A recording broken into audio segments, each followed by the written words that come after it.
안녕하세요. 카이스트가 던지는 궁극의 질문, 진행을 맡은 생명화학공학과 하진필입니다. 오늘도 두 분의 패널분들이 함께해 주셨습니다. 간단한 자기소개 유튜버 시청자분들한테 부탁드릴게요. 네, 안녕하세요. 저는 이번에도 패널을 맡게 된 기술경영학부의 재학 중인 박혜진이라고 합니다. 안녕하세요. 저도 지난번에 이어서 이번에도 패널을 맡게 된 건설환경공학과 최병훈입니다. 네, 지난번에 신희철 교수님과 함께 촬영했던 저희 촬영본이 이제 올라갔어요. 다들 보셨나요?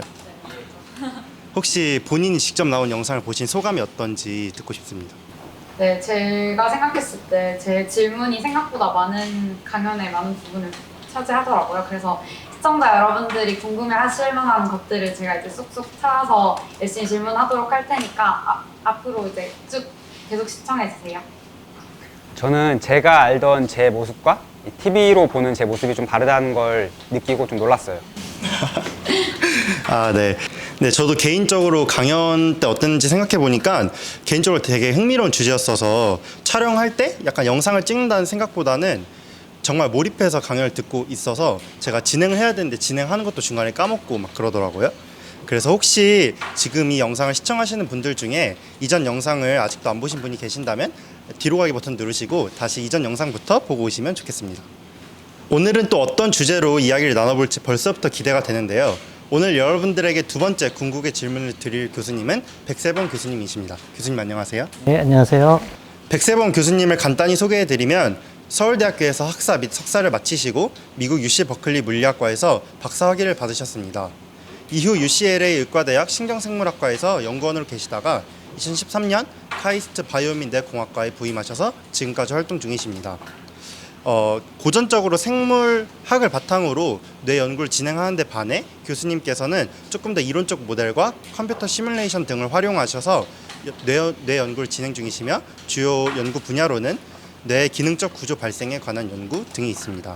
현재 한국계산뇌과학회 그리고 한국뇌공학회 등에서 활동 중이십니다. 교수님 이력을 보고 궁금한 점이 하나 있었어요.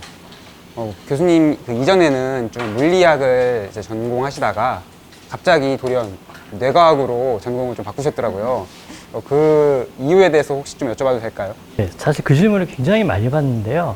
사실 저는 물리학과에서 박사과정 하면서도 계속 뇌 연구를 했어요. 그러니까 저희 지도 교수님이 사실 어떤 분이셨냐면 완전히 뇌 연구하고 상관없는 물리학 연구를 하시다가 심지어 어떤 말씀까지 하셨냐면은 물리학은 살아있는 생명체를 다루기에 좋지 않은 도구다 라고까지 말씀하셨던 분이었는데 차츰 생물학의 여러 가지 문제를 풀기 위해서 물리학의 접근 방법이 상당히 유효하다는 걸 이제 발견을 하시고 결국 나중에는 뇌의 많은 질문들을 어려운 문제들을 물리학적인 접근으로 풀어야 되겠다라고까지 하신 분이었어요. 그래서 저는 그 밑에서 공부를 했고 저도 그런 생각에 상당히 많이 동의를 했었고 그래서 물리학 기반의 뇌 연구를 시작하게 됐습니다. 교수님 그러면은 뇌과학과 물리학이 사실 완전 별개의 그런 분야가 아니었던 거네요? 예, 사실 그게 굉장히 중요한 포인트인데요. 어떻게 보면 고전적인 뇌 연구하고는 조금 다른 방향이라고 할 수 있어요. 사실 오늘의 질문도 제가 물리학을 전공하고 그러한 뷰를 가지고 물을 수 있는 그런 종류의 질문이라고 생각을 해서 오늘 좀 소개를 하려고 합니다. 네, 이렇게 들으니까 오늘의 질문이 무엇일지 점점 궁금해지는데요. 네, 그렇다면 교수님, 오늘의 궁극의 질문은 무엇일까요? 네, 오늘 제가 소개드리고 싶은 질문은 사람의 뇌, 그리고 동물의 뇌, 그리고 인공지능이 같은 방식으로 작동할까 하는 질문입니다. 사실 질문만 듣고서 조금 애매할 수가 있는데 이 질문은 사실 그 자체로서 완결된 궁극의 질문이라기보다는 저는 어떻게 생각하냐면 이 질문을 함으로써 우리가 뇌과학과 인공지능 연구에서 수많은 중요한 주제들이 있는데 그 주제들을 한번 쭉 돌아보고 건드릴 수 있는 그런 화두를 던지는 질문이라고 생각을 해요. 그래서 오늘 이렇게 소개를 하고 이따가 수많은 다른 예들과 또 설명을 통해서 이 질문이 과연 어떤 의미를 가지는지 한번 생각해 보도록 하겠습니다. 자, 그러면 오늘 생각해 볼 질문에 대한 이해를 좀 돕기 위해서 아주 간단한 실험을 한 가지 하고 시작을 하겠습니다. 여기 학생들 계시는데요. 제가 화면에다가 뭔가를 보여드릴 거예요. 화면에는 많은 단어들이 나올 겁니다. 여러분들께 잠깐 보여드릴 테니까 최대한 능력이 닿는 데까지 단어들을 잘 기억할 수 있도록 해보세요. 자, 보여드립니다.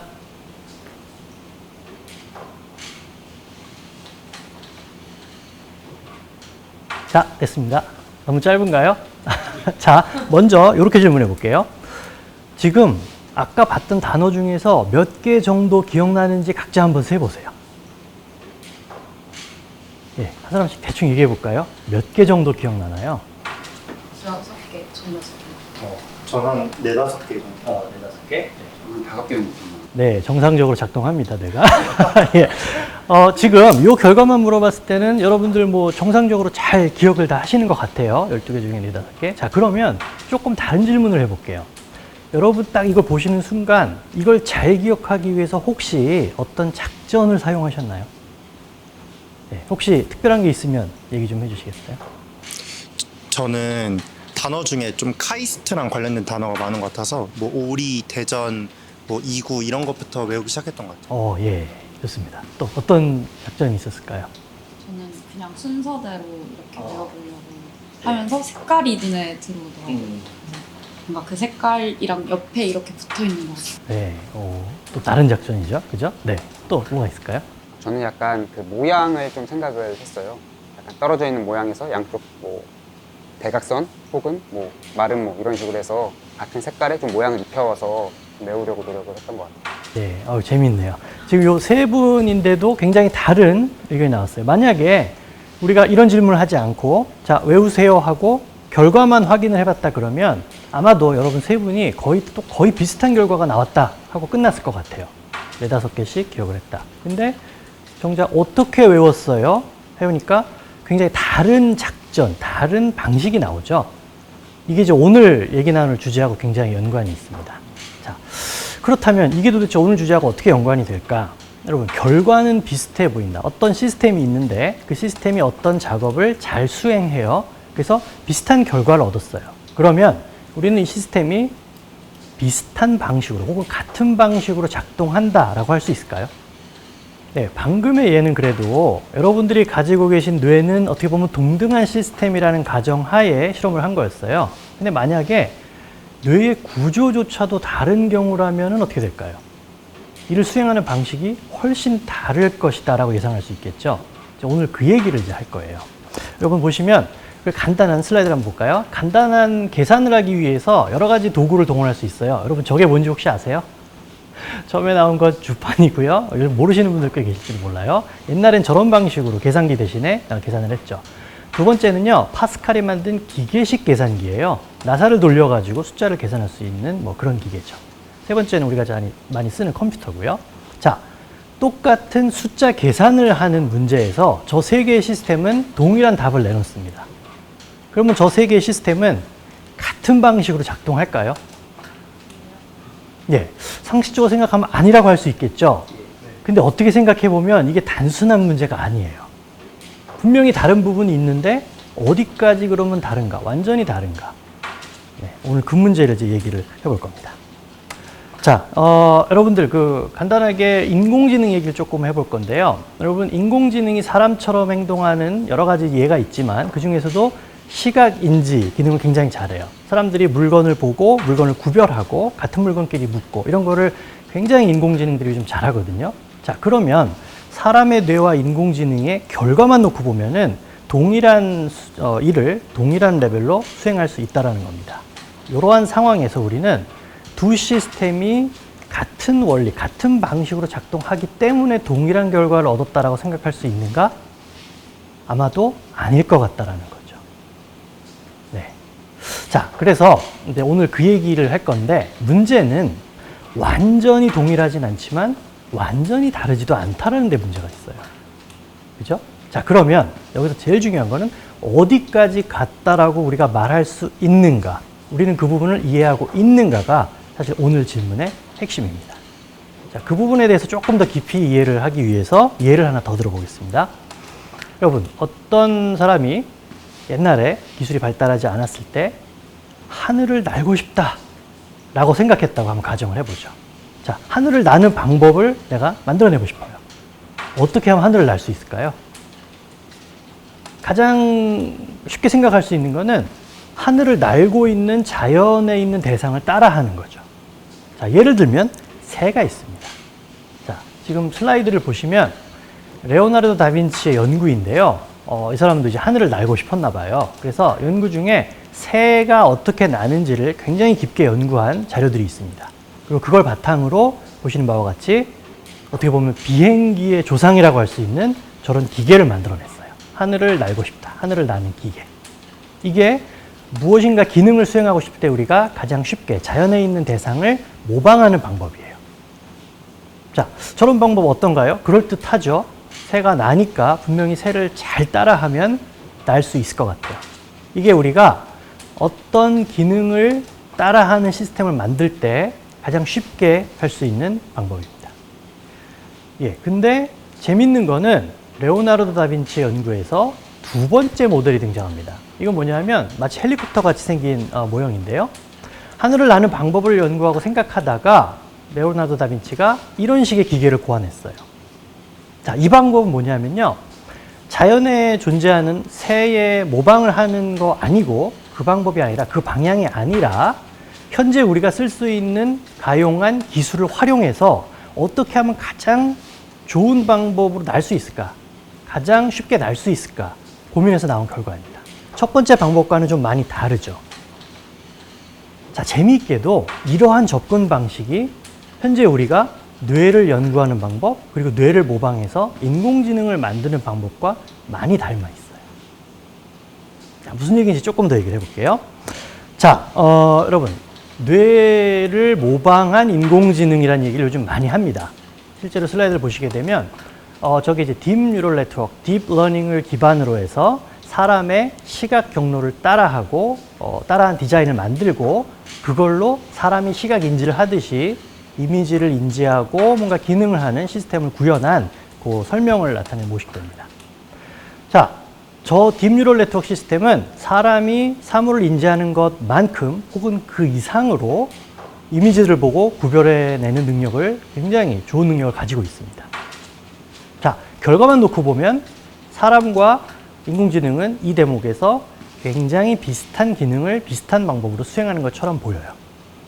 자, 그러면 아까 처음 질문으로 돌아가서 인공지능은 그러면 사람의 뇌가 작동하는 방식을 따라해서 혹은 그대로 모방해서 시각인지를 수행하고 있을까요? 자, 일부는 비슷하고 일부는 비슷하지 않습니다. 계속 이제 수수께끼가 나오는 것 같은데요. 자, 어디까지 비슷하냐? 구조를 굉장히 비슷하게 따라 했다는 것까지는 우리가 쉽게 이해할 수 있어요. 그런데 가장 중요한 핵심, 왜 시각인지라는 기능을 할 수 있지?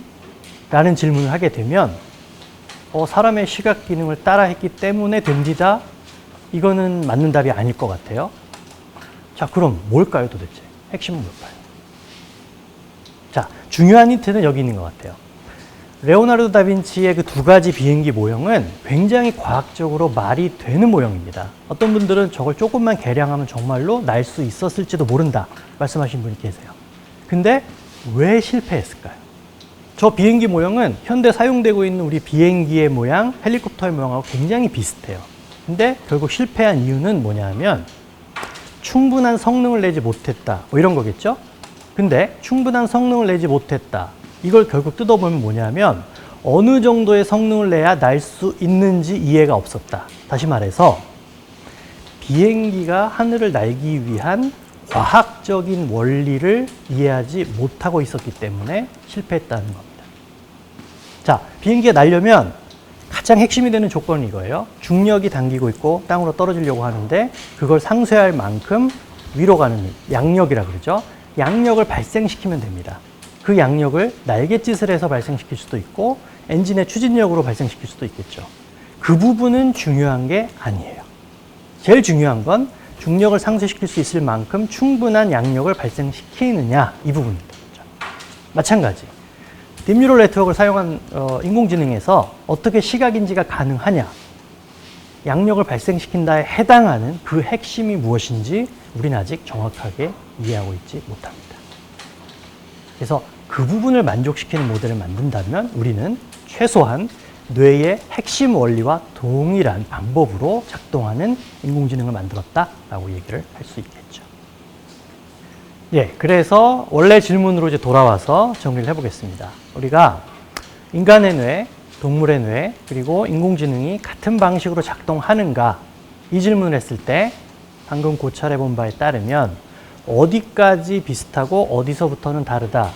이 부분이 굉장히 중요하고 어디까지 같다. 이 부분에 해당되는 중요한 내용은 결국 뭐냐 하면 그 동작을 수행하기 위해서 필요한 과학적인 원리가 무엇이냐, 그 기저 이론, 기저 원리가 무엇이냐를 이해한다. 이 부분이 핵심이라는 그런 의미가 되겠습니다. 예, 그러면 원래의 질문으로 다시 돌아와서 이 질문을 하는 것이 왜 중요할까요? 인간의 뇌, 동물의 뇌, 인공지능은 같은 방식으로 작동하는가? 아니라면 어느 부분에서 다른가? 결국 공통의 기저 이론, 기저 원리, 작동을 한다라고 했을 때 어떠한 공통의 원리에 의해서 작동하는가 하는 그 부분을 이해하는 것이 핵심이라고 할 수 있겠는데요. 아까 비행기로 치면은 최소한 중력을 상쇄할 수 있을 만큼의 양력을 발생시켜야 된다. 이 부분이 되겠죠. 자, 이거를 이해하지 못하고 우리가 설명할 수 없다라고 하면은 문제가 발생합니다. 예를 들어서 우리가 뇌를 연구하는 방법은 다양한 동물 실험을 통해서 축적된 데이터를 관찰하고 그로부터 인간의 뇌를 이해하려는 그런 시도가 중심이 되거든요. 그런데 문제는 동물의 뇌하고 인간의 뇌가 어느 부분에서 다른 원리를 적용시키는지, 어떻게 다르게 작용하는지를 이해하지 못하면 마치 동물 실험 결과를 인간의 뇌의 결과하고 동일시할 수도 있습니다. 그러면 이제 틀린 이해가 되는 거겠죠. 또 다른 문제는 우리가 인공지능을 설계함에 있어서 어떤 특정한 동작을 인간과 같이 수행한다. 그러면 굉장히 성공적으로 작동하는 모델이다. 얘기를 하는데 한 가지 동작에서는 그렇게 보일 수 있습니다. 결과만 놓고 보면요. 근데 만약에 그게 인간의 뇌가 작용하는 방식과 다른 방식으로 성공적인 결과를 낸 것이라고 하면 그 인공지능은 그 작업 이외에는 사용할 수가 없을 거예요. 다시 말해서 다른 작업을 할 때 인간의 뇌처럼 굉장히 유연하게 작용하지 못하고 오직 한 가지 작업에만 쓸 수 있는 그런 모델이 될 것입니다.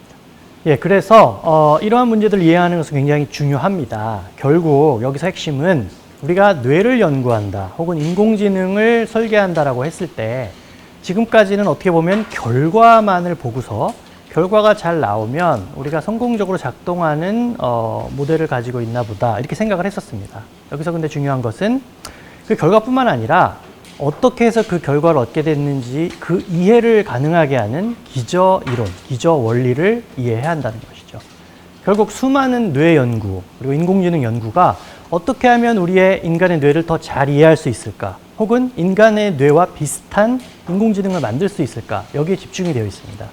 근데 거기에 대한 해결책은 혹은 지름길은 제가 생각하기에는 뇌에 대한 기저이론, 아까 비행기가 어떻게 나느냐를 기본적인 물리학적인 역학의 법칙으로 이해하듯이 뇌가 작동하는 기저이론, 기저원리에 대한 이해를 바탕으로 우리의 뇌를 먼저 이해하고 그리고 그것을 바탕으로 조금은 다를지언정 기본적인 원리는 같은 인공지능을 우리가 구현해낼 수 있다고 하면 우리는 자연스럽게 인간의 뇌와 비슷한 인공지능을 개발할 수가 있을 것입니다. 그래서 오늘 얘기를 마치려고 하는데요. 결국 지금까지 우리는 여러 가지 방법을 동원해서 뇌를 연구했습니다. 동물 실험도 했고 여러 가지 인공적인 시뮬레이션도 했고 여러 가지를 했는데 가장 중요한 것은 무엇이 됐든지 간에 기저이론. 뇌 연구에서는 물리학에서와 같은 기본적인 법칙들이 사실 알려진 것이 하나도 없습니다. 거의. 역학의 법칙, 전자기하의 법칙 이런 것들이 없기 때문에 우리는 뇌를 이해하는 데 있어서 굉장히 어려움을 겪고 있고 어떻게 해야 될까 많은 고민을 하게 됩니다. 저는 여기서 우리의 뇌의 이해를 돕기 위해서 더욱더 충실하게 기본적인 뇌에 감추어진 기본 이론, 기본 원리들을 이해하는 것이 중요하다고 강조를 드리면서 말씀을 마치고 싶습니다. 네, 백세범 교수님의 흥미로운 주제 그리고 강연 잘 들었습니다. 아무래도 인공지능과 뇌가 다 좀 생소하고 아직 연구가 시작된 지 얼마 안 된 주제다 보니까 굉장히 질문이 많을 것 같아요. 네, 혹시 오늘도 패널 분들께서 유익한 질문 잘 부탁드립니다. 혹시 누가 먼저 질문을 해주실지. 네, 제가 먼저 질문하도록 할게요. 현재 인공지능이 굉장히 활발하게 연구가 되고 있잖아요. 근데 제가 궁금한 거는 사람들이 인공지능을 연구하는 궁극적인 목표가 뭐라고 생각하세요? 사람마다 조금 다른 생각을 갖고 있을 것 같은데요. 제가 생각하기에 제일 중요한 건 일단 우리의 삶이 좀 더 편리해지는 것, 뭐 이런 것이겠죠. 예를 들어서 자율주행차가 개발이 되고 인공지능이 저 대신 운전을 해줄 수 있으면 저는 굉장히 좋을 것 같아요. 뭐 그런 답이 제일 일반적일 텐데 저는 조금 다른 시각을 하나 제시하고 싶어요. 저 같은 경우는 우리의 뇌를 더 잘 이해하기 위해서 인공지능 연구를 해야 된다고 생각해요. 아까 강연에서도 얘기했듯이 사람의 뇌를 가지고 직접적으로 실험을 하거나 뭔가 조작을 하는 것은 굉장히 힘든 일이잖아요. 그래서 대안을 생각해 보면 뭐 동물 실험도 있겠지만 저는 인공지능이 굉장히 좋은 시스템이라고 생각을 해요. 우리가 어떤 가정을 하거나 모델을 세울 때 직접적으로 확인해 볼 수 있고 즉각 연구를 진행할 수 있는 인공지능이 사람의 뇌를 대신할 수 있는 좋은 모델이 될 것 같아요. 그래서 좀 더 시뮬레이션 연구가 활발해지고 있고 많은 연구에서 중요한 역할을 차지하고 있습니다. 그래서 그런 의미가 있다고 생각을 하고 여담이지만 굉장히 재미있는 얘기 하나는 알파고를 만든 데미사 서비스가 저희 학과에 와서 강연을 한 적이 있어요. 그때 어떤 교수님께서 질문을 하셨는데 당신이 인공지능을 개발하는 궁극적인 목표가 뭐냐라고 했을 때 그 사람의 대답이 굉장히 재밌었어요. 수학의 난제들을 해결하는 것. 어떻게 보면 예상한 거하고 좀 많이 다른 대답이죠. 근데 저는 그게 결국 우리 인간의 뇌를 이해하기 위해서 궁극적으로 해야 되는 작업 중에 하나라고 생각하거든요. 수학이라는 것은 인간의 뇌가 만들어낸 가장 아름다운 시스템이라고 저는 생각을 하는데 아마 인공지능이 그거를 풀 수 있다고 하면 거의 인간의 뇌를 이해할 수 있는 수준에 도달해야지만 가능한 일일 거라고 생각을 합니다. 교수님, 아까 교수님께서 말씀해 주신 것처럼 인공지능은 딥러닝을 통해서 학습을 하고 그 학습한 것을 바탕으로 뭔가에 반응을 하는 것으로 이해를 했는데 그렇다면은 인공지능이 발달해서 인간의 뇌 구조와 비슷한 구조까지 도달하게 된다면은 처음 보는 것들에 대해서 인간과 비슷하게 반응을 할 수 있을지가 궁금합니다. 네, 굉장히 재밌는 질문이에요. 사실 제가 굉장히 관심이 있는 연구 주제거든요. 그게 우리가 관찰을 해보면 그 어린 동물들 태어나자마자 보기도 하고 걷기도 하는 동물들이 있어요. 예를 들어 거의 초식 동물들의 경우는 정말 위험한 상황에서 출산을 하다 보니까 태어나자마자 조금 있으면 눈을 뜨고 걷기 시작합니다. 근데 데이터를 학습을 해야지 동작할 수 있는 인공지능에서 이런 게 불가능하거든요. 그래서 아직까지 분명히 우리가 알지 못하는 인공지능에 아직 적용시키지 못한 그러한 생물학적인 뇌의 어떤 미스테리한 기작이 있다고 생각을 해요. 그래서 그 부분을 우리가 기저 이론을 역시 발견하게 되면 인공지능에 적용시켜서 아무런 학습 없이도 동작할 수 있는 인공지능을 만들 수 있을 것이라고 희망하고 있습니다. 다음 질문을 드리자면 사람의 이제 인공지능을 개발하는 목표에 따라 조금씩 다를 수는 있겠지만 뇌를 이해하는 연구를 이제 진행한다고 생각을 했을 때 인간은 사실 실수를 할 수 있는 동물이잖아요. 그게 이제 뇌와 좀 연관이 있다고 생각을 하는데 인공지능이 인간의 뇌와 굉장히 유사해지면 실수를 하는 순간이 생길 수도 있다고 저는 생각을 했는데 이제 인공지능이 하는 실수를 어떤 식으로 이해하고 있는지 혹시 그와 관련된 연구가 있는지 좀 궁금해요. 그 질문이 굉장히 또 좋은 질문인데요. 이게 인공지능에 관한 질문인데 제 답은 뇌에 관한 답을 해야 될 것 같아요. 자, 예를 들어서 우리 뇌가 실수하는 순간이 있어요. 대표적인 예가 착시인데 상당히 많은 경우에 착시는 우리의 실수라기보다는 평상시 정상적인 환경에서 가장 효율적으로 작동할 수 있는 방법으로 뇌가 작용하다 보니까 특수한 상황에서 약간 우리가 이해할 수 없는 행동을 보이는 그런 거거든요. 결국 그 이유는 뭐냐면 착시가 일어난 이유는 뭐냐 하면 평상시에 우리가 항상 접한 환경에서 뇌가 효율적으로 작동하기 위한 방식으로 알고리즘이 짜여 있기 때문이죠. 만약에 이런 식으로 인공지능을 설계한다라고 하면 인공지능도 똑같은 실수를 해야 되겠죠. 놀랍게도 이미 그런 결과가 있습니다. 예를 들어서 최근에 개발된 인공지능 연구에서 그 소위 말하는 프리딕티브 코딩, 우리가 예측을 하고 부호화한다라는 뭐 그런 뜻인데 앞에 결과를 예상을 하고 작용하도록 만들어진 인공지능에서는 사람과 비슷한 착시를 보게 된다라는 결과가 보고된 적이 있어요. 그래서 어떻게 보면 이것도 우리가 뇌가 어떻게 작동하는지를 이해하는 굉장히 중요한 단서라고 생각을 해서 많은 사람들이 연구를 하고 있습니다. 인공지능이라고 하면 되게 엄격하고 확실하고 그런 실수 없을 것 같다는 생각을 했었는데 인공지능도 실수를 할 수 있다니 좀 인간적인 매력이 느껴지는데요. 제가 또 한 가지 드리고 싶은 질문은 인간의 뇌가 이제 활동할 때 감정적인 부분이 많이 개입된다고 저는 생각을 합니다. 그런데 나중에 이제 인공지능이 발달해서 인간의 뇌와 비슷하게 된다면은 이러한 감정, 인간의 감정적인 것도 그런 인공지능이 그대로 따라갈 수 있는 것인지, 혹은 어떻게 그런 것들이 인공지능이 이제 행동하는데 개입이 될 것인지가 좀 궁금하거든요. 교수님은 어떻게 생각하시는지 좀. 현재 상황을 먼저 얘기하면 이미 많은 부분에서 인공지능이 인간의 감정을 이해할 수 있도록 해보자, 이런 연구가 많이 진행이 되고 있어요. 그래서 예를 들어서 얼굴 표정을 보고서 이 사람이 지금 어떤 감정 상태인지를 알아내고 그에 맞는 반응을 보이도록 설계되어 있는 인공지능들이 있습니다. 그리고 굉장히 생각보다 작동을 잘 해요. 그래서 어떻게 보면은 이런 식으로 접근을 계속 하다 보면 인간의 감정과 굉장히 비슷한 작용을 하는 그런 인공지능이 나올 수 있지 않을까 생각을 하기도 하고요. 또 한 가지는 인공지능 연구를 통해서 우리가 인간의 감정이라는 것은 무엇인가를 좀 더 잘 이해할 수 있을지도 몰라요. 예를 들어서 감정을 이해하는 방향으로 인공지능 설계하기 위해서 이러이러한 요소들이 필요하다는 걸 알게 되면 지금까지는 그냥 신비롭게만 여겼던 우리의 감정이라는 것을 좀 더 잘 기술할 수 있게 되고 어떻게 보면 감정을 이해할 수 있게 되는 거죠. 이 부분이 조금 일부에서는 불편하게 느껴질 수도 있어요. 인간만의 특징이라고 느꼈던 많은 것들이 별게 아니라 이렇게 과학적으로 설명될 수 있다.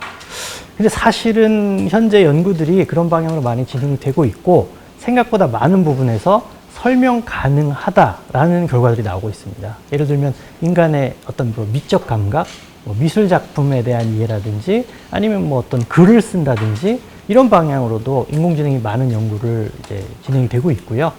그래서 결과들을 보면 우리가 함부로 이것은 인간만이 할 수 있는 일이야, 혹은 인간만의 특징이야 라고 쉽게 얘기하면 안 되겠구나 라고 생각이 들 때가 있어요. 그래서 저는 오히려 인공지능 연구를 하면서 사람이 굉장히 겸허하게 된달까요? 네, 그런 느낌이 들 때도 있습니다. 그럼 현재까지는 뇌과학에서 감정이라는 걸 설명할 이제 기저 원리 같은 게 확실히 없는 상태인 건가요? 아직 없다고 하기는 좀 힘들지만 많이 연구가 된 건 아니죠. 그런데 일부에서는 예를 들어서 어떨 때 호의를 느끼고 어떨 때 좋은 감정을 느끼는가, 어떤 요소들이 갖추어지면 그런 것들을 느끼게 되는가, 이런 식의 정량적인 어떤 연구들은 많이 진행이 되고 있습니다. 그러면 저는 또 이제 궁극적인 질문을 조금 드리고 싶은데, 기저 이론에 관한 이야기를 되게 많이 해주셨잖아요. 근데 이제 현실적으로 기저 이론을 찾아내려면 어떤 연구들이 앞으로 좀 필요할지에 대해서 여쭤보고 싶습니다. 네, 사실 저를 비롯해서 많은 뇌 연구자들이 고민해야 되는 문제인데요. 한 가지 중요한 요소는 이건 것 같아요. 왜 그러면 뇌를 연구하는 것이 어려운가? 뇌에서 기저 이론을 찾아내는 것이 물리학에서 역학의 법칙들을 찾아내는 것보다 어려운 이유가 무엇인가? 그거는 뇌 자체의 특성 때문에 그렇습니다. 간단히 말해서 뇌는 간단한 요소로 쪼개서 생각을 할 수가 없어요. 예를 들어서 물리학에서 복잡한 문제를 푼다고 하면은 우리가 소위 리덕셔니즘이라고 그러죠. 환원주의로 복잡한 문제를 쪼개서, 요소로 쪼개서 간단하게 만든 다음에 그걸 먼저 이해합니다. 근데 뇌는 그렇게 하는 순간 의미 있는 부분이 사라져요. 왜냐하면 뇌세포 하나하나를 우리가 아무리 잘 이해해봤자 전체 뇌에서 일어나는 작용을 설명할 수 없거든요. 그래서 전체는 부분의 합보다 크다라고 하는 그런 말이 나오는 건데요. 그래서 뇌 자체를 복잡계라고 합니다. 굉장히 많은 뇌세포들이 있고 그것들이 굉장히 복잡한 연결을 이루고 있고 전체로서, 시스템으로서만 그 작용을 이해할 수 있다라는 것이 우리의 지금 현재 생각이고요. 그래서 요즘에는 옛날의 뇌 연구하고는 달리 시스템 신경과학이라는 것이 굉장히 강조되고 있습니다. 예전에는 분자 레벨에서 혹은 세포 레벨에서 연구를 하면 결국 뇌를 이해할 수 있지 않겠는가, 이러한 생각이었다면 지금은 그렇게 하는 것보다는 뇌를 그 자체로 시스템 레벨에서 이해를 해야, 그리고 연구를 해야 뇌의 작용을, 기작을 그대로 이해할 수 있다라는 시스템 신경과학이라는 분야가 뇌 연구의 중심이 되고 있고요.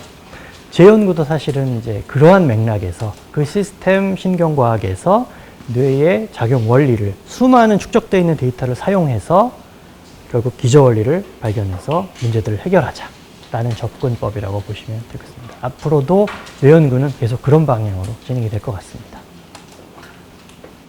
네, 끝내기 전에 저는 강연을 들으면서 한 가지 조금 약간 마이너한 질문 하나 드리고 싶었는데요.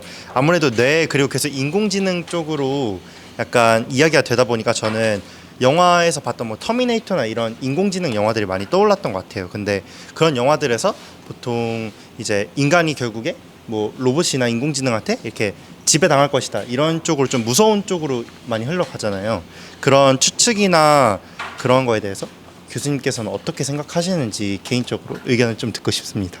네, 사실 인공지능 연구에서 많은 사람들이 우려하고 있는 부분이기도 하고요. 우리가 고민해야 될 부분이기도 합니다. 사실 최근에 예를 봐도 잘못된 데이터로 학습된 인공지능이 이상 행동을 보이는 경우가 많이 있었어요. 예를 들어서 인종차별적인 발언을 한다거나 아니면 굉장히 우리의 도덕적인 관념하고 다른 행동을 보이는 인공지능이 나타나기도 하거든요. 영화에서는 사실 그런 것들이 이제 로봇과 인공지능의 결합으로 굉장히 무서운 이미지로 결합이 돼서 소개가 되기도 합니다.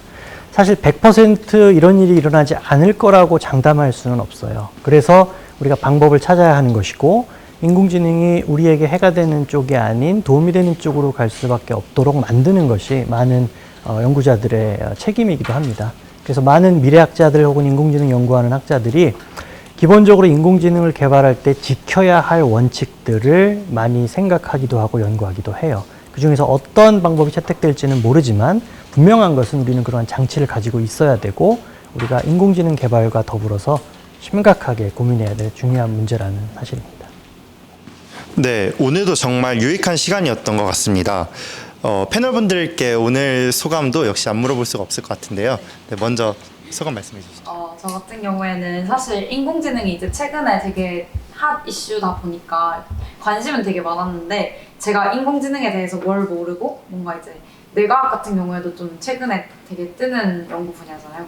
그래서 뭘 모르는지 그리고 뭐가 앞으로 더 연구돼야 하는지에 대해서 스스로도 생각을 많이 할 수 있는 계기가 되었어서 되게 유익한 시간이었던 것 같습니다. 저는 인간이 만물의 영장이라고 항상 생각을 하고 인간이 항상 최고의 위치에 올라와 있다 생각을 했었는데 교수님 강연 들어보니까 좀 더 겸손하게 그런 겸손하게 생활을 하겠다는 생각을 하게 되었습니다. 네, 마지막으로 교수님께서도 한 말씀 부탁드립니다. 예, 오늘 이런 질문을 가지고 여러분들과 같이 재미있는 이야기 나눌 수 있어서 굉장히 좋았습니다. 아까 처음에도 말씀드렸지만 오늘 제가 드린 질문 자체는 그 자체로 궁극의 질문이라기보다 우리가 좀 더 중요한 질문, 많은 질문들을 할 수 있도록 만들어주는 어떤 화두를 던지는 질문이라고 생각을 해요. 그래서 이 주제에 대해서 방송 들으시는 많은 여러분들도 같이 한번 생각해 보시면 좋을 것 같고 그러한 아이디어들이 모이고 그러한 질문들이 모여서 결국 우리의 뇌 연구를 좀 더 발전시키고 우리가 중요한 연구를 할 수 있도록 만드는 계기가 될 것 같습니다. 네. 네, 오늘 백세범 교수님께서 카이스트에 던지는 궁극의 질문은 여기서 마무리하려고 합니다. 또 저희 영상은 이렇게 주기적으로 업로드 되니까 앞으로도 유익하고 신선한 궁극의 질문에 대해서 같이 고민하고 싶으신 분들은 꼭 저희 채널 구독도 부탁드립니다. 네, 이상으로 마치겠습니다. 감사합니다.